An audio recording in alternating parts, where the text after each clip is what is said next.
Em va motivar principalment conèixer l'MST, perquè és una organització referent per tot el món en realitat,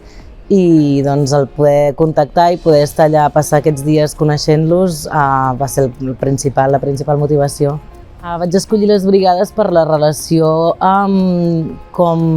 menys jeràrquica que hi ha, un voluntariat on tu vas ajudar, no? En aquest cas eren unes brigades de coneixement, vam estar amb ells formant-nos també,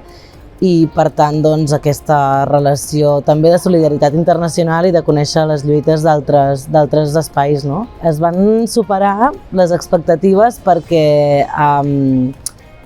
el coneixement va ser molt profund i també a nivell de territori, perquè vam poder anar per tot arreu, ens van portar a moltíssims llocs on eren llocs molt petits, llocs on hi havia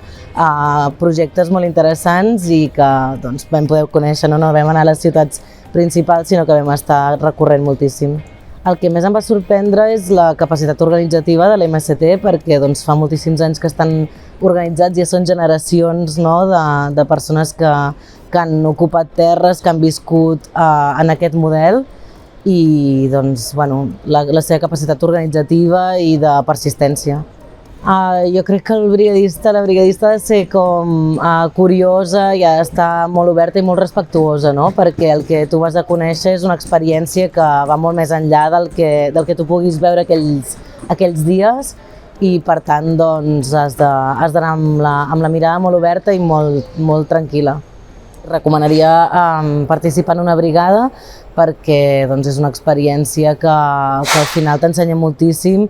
i contactes i connectes amb altres experiències de militància, de vida i d'organització que són molt bones.